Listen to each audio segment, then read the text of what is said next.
যাদবপুরে পড়াশোনা বন্ধ, দ্রুত শুনানির আবেদন হাইকোর্টে, রাজ্যই পদক্ষেপ করুক প্রধান বিচারপতি।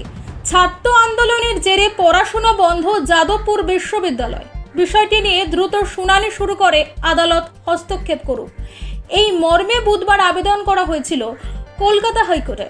তার প্রেক্ষিতে প্রধান বিচারপতি টি.এস.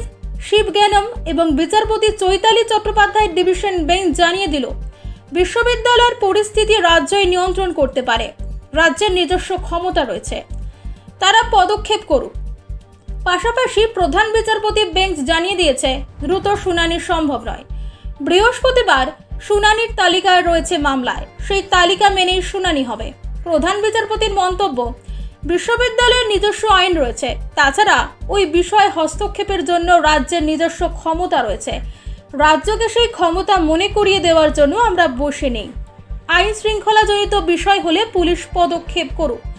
আইনজীবীর বক্তব্য, একটি বিশেষ রাজনৈতিক দল ওই বিশ্ববিদ্যালয়ের অন্দরে ঢোকার চেষ্টা করছে, নিরাপত্তা কর্মীদের মারধর করছেন।